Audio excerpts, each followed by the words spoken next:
Everybody loves a good home-cooked meal, but what if your stove was slowly poisoning you? It's happening in Asia where coal-cooked stoves are common, but it's just a small part of a big global problem. A new study in the journal Nature Communications says air pollution from burning fossil fuels is responsible for more than 1 million deaths worldwide every year, and coal is to blame for more than half of them. Researchers say tiny particulates so small that they're invisible to the eye are the big culprit, the highest environmental risk for death in the world.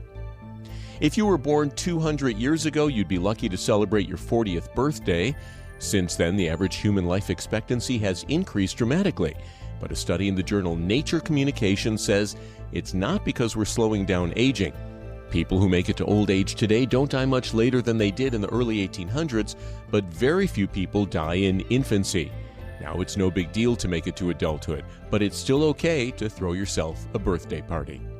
Researchers have cured diabetes in mice by putting insulin-producing cells into a tiny device, then implanting the device back into the mouse's body. The device is the width of a few strands of hair and protects the cells from the immune system, which usually attack the cells in people with diabetes.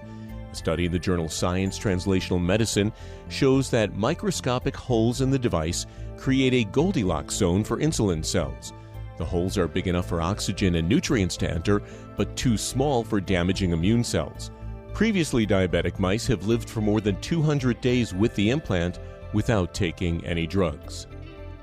Older people who have had trouble falling asleep are more likely to have cognitive troubles later.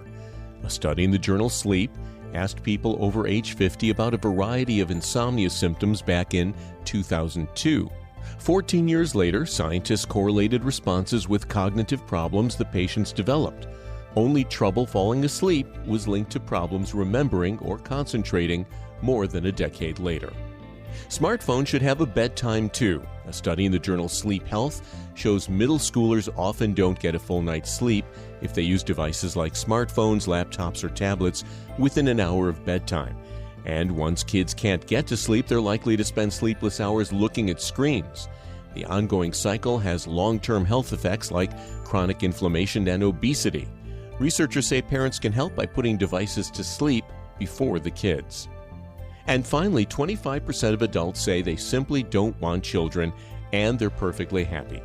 A new study in the journal PLOS One finds no differences in life satisfaction between parents and child-free individuals, and few differences in personality.